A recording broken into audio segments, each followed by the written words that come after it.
In the patch 11.1 campaign, we just watched Azeroth's greatest schemer get double-crossed by this guy, Phase Thief Azir.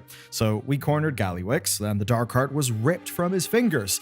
Of course, Gallywix, being the most goblin out there, basically, he thought he could kind of hold out in Xal'atath.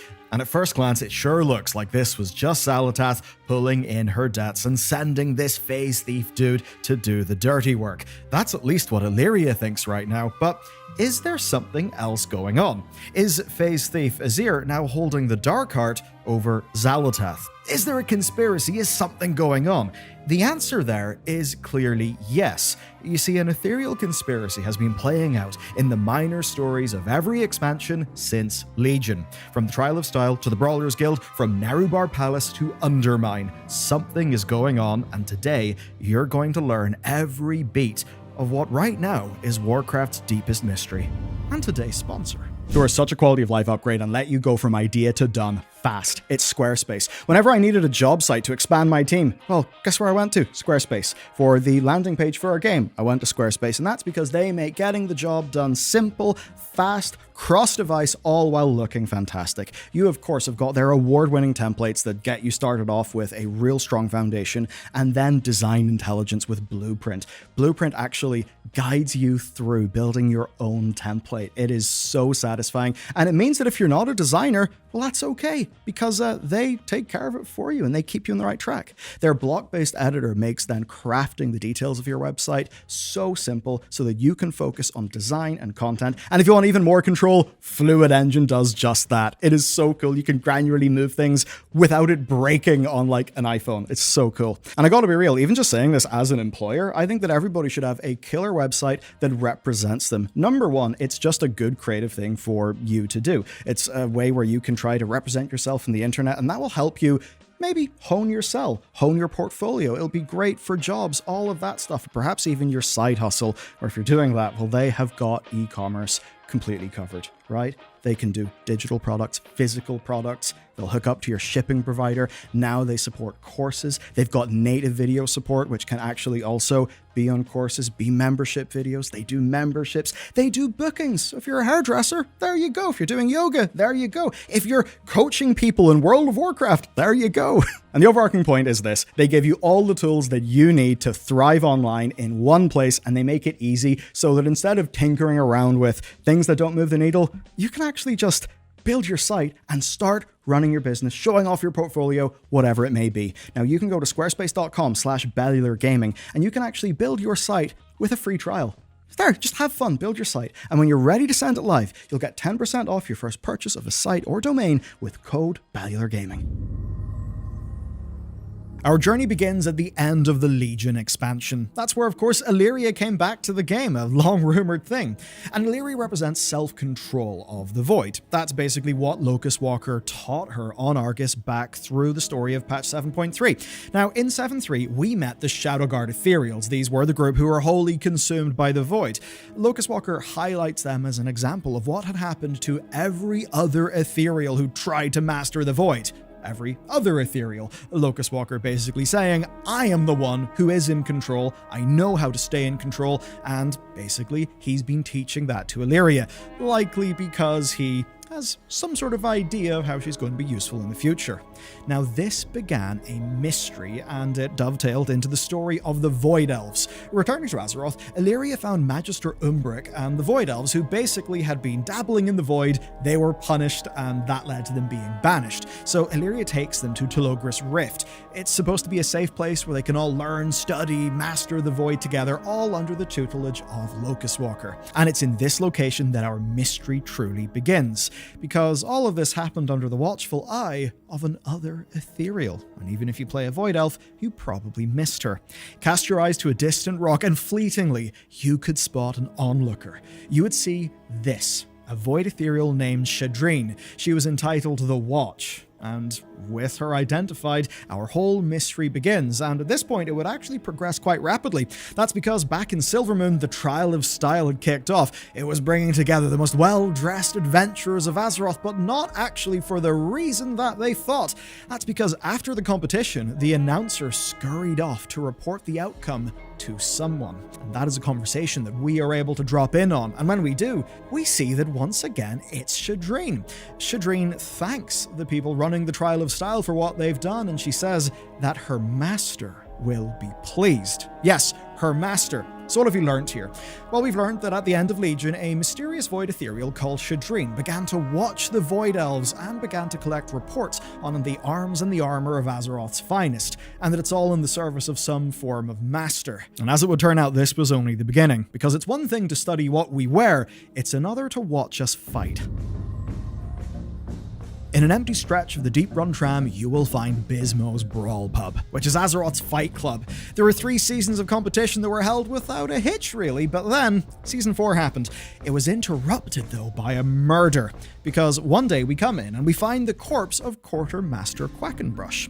So, of course, an investigation was to follow, and we are the lead detective. It all ends in a court scene after we shake down 3 suspects. One of the suspects is a noble. We can kind of skip his story. The second, though, was quite the trip, because we overheard Shadowmaster O'Flaherty say something a little weird. He said, "It's getting hungry again. Where am I going to get the souls to feed it?" Which at the very least is kinda sus. We'd soon find out that by it, he in fact meant this, and he said that if he did not feed the beast, it would unleash a void apocalypse on Stormwind. So it was a void beast, which certainly is a clue, but we did have one other suspect to look at. This suspect is just a bored Death Knight who, wanting new blood, had his servants make fake Brawlers Guild invitations. So, we find our suspects, we bring them together before Bismo so that court can be held. Evidence was heard, but at the last minute, a bit of shocking evidence came in from Area 52, which is a settlement in Netherstorm. Because it turned out that Bismo was actually not Bismo. We end up unmasking who we thought was Bismo, only to find an ethereal named Zan Salish. His title, Blade of the Watcher. Shadreen went by the Watcher, so it's pretty damn obvious who Zan Salish worked for.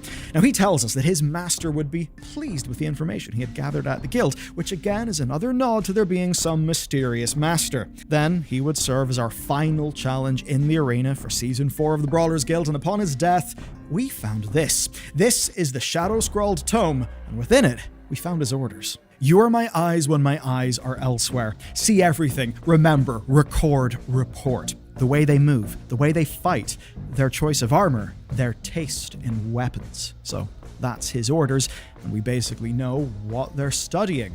They're studying us, how we do things, and the end of the tome even gives us a hint as to why. Pay attention to their heroes, the champions, the movers of fate. Watch from afar, watch when close, interfere if you seem it necessary. So this really is quite the statement. They're studying us because we're the movers of fate. And if you're deep in the lore, that'll certainly send off a few alarm bells for you. But it is quite huge because it shows us how grand their intent is. Whatever they need to do, they need to move fate to achieve it. Do keep that in mind when we're going to be figuring out what's going on later, but for now, I've got to continue peeling back the layers of this mystery.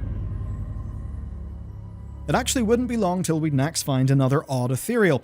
That's because within the horrific visions of patch 8.3, we meet this guy, Zarhal, but if you take a look at him, he's obviously different to Shadreen and Zan Salish. He is not a void ethereal. He's a regular ethereal, but still, he is up to something fishy.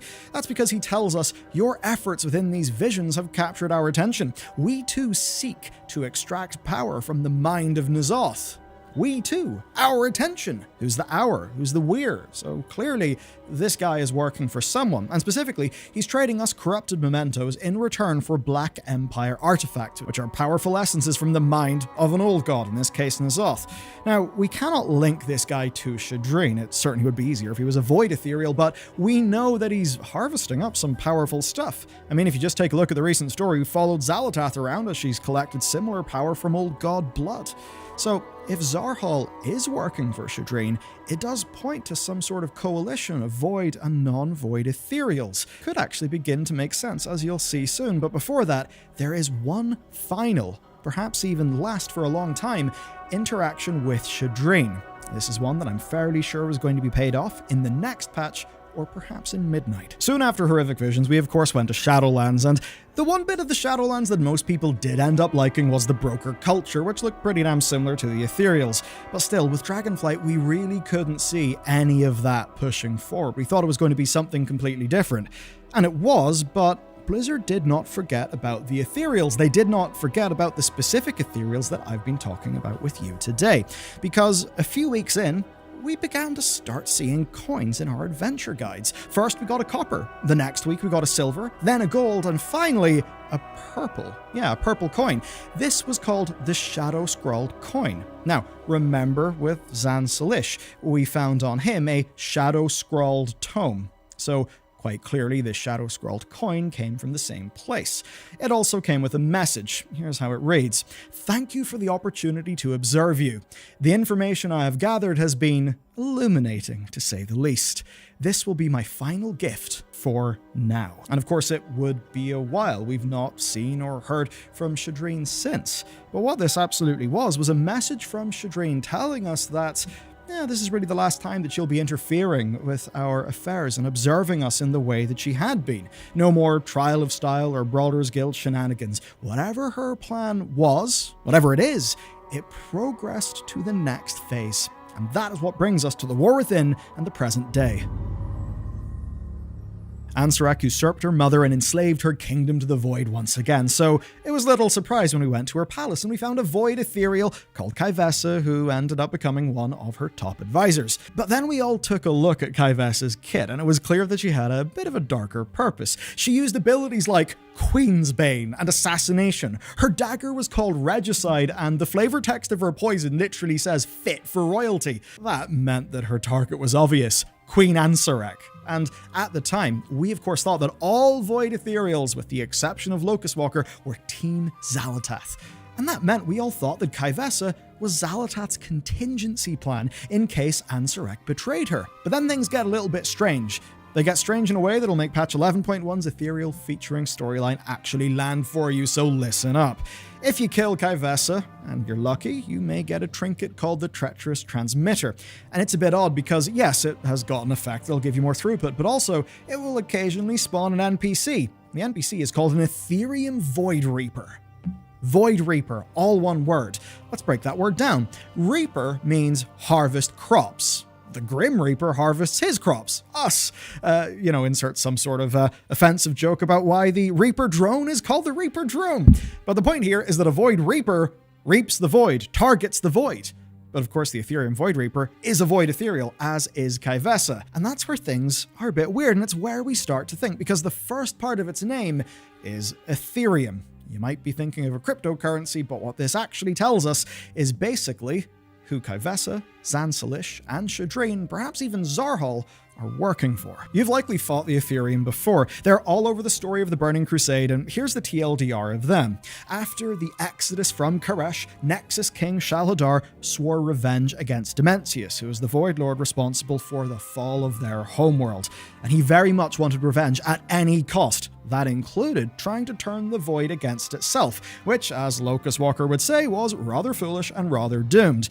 Shalhadar ended up making himself and his faction, the Ethereum, who used to be basically the Highborn, the ruling class, an enemy of us and an enemy of the other ethereal cartels. That's why in Netherstorm's questing, we defeated him. The Ethereum appeared a few more times after that, most recently alongside Locust Walker on Argus at the end of the Legion expansion. That's where we fight Ethereum Lord of the Shadow Guard, Saprish, which certainly is a mouthful, but it shows us that the Shadow Guard were an early split from the Ethereum, and Saprish was still one of their lords.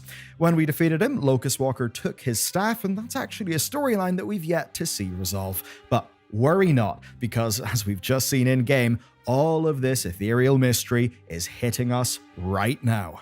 So here's the deal. In this video, we've recapped every ethereal story bringing us to patch 11.1. There is a clear pattern. They've been following us, interfering in our daily lives, and now they're trying to kill us. But who are they all working for? Well, we know the Shadow Guard are certainly working for Xal'atath, so we can assume that as soon as they took the Dark Heart from Gallywix, they then handed it to her. But here's something for you to think about as the campaign unfolds. What if these ethereals aren't Shadow Guard? What if they're the Ethereum, or perhaps part of Kaivessa's scheme? Because while right now Illyria does think that Phase Thief Azir was doing all of this for Xal'atath, well, there's certainly so much to suggest that there's more going on with the Ethereals, and if a group of them have got the Dark Heart, what does that mean? keep an eye in the 11.1 story. Next time, we will deal with FaZe, Thief, Azir, and the gang in patch 11.1. But if you want more ethereals right now, check out this one. It's about the history of Koresh, which is the ethereals' destroyed homeworld, and it may even be the location of an upcoming patch.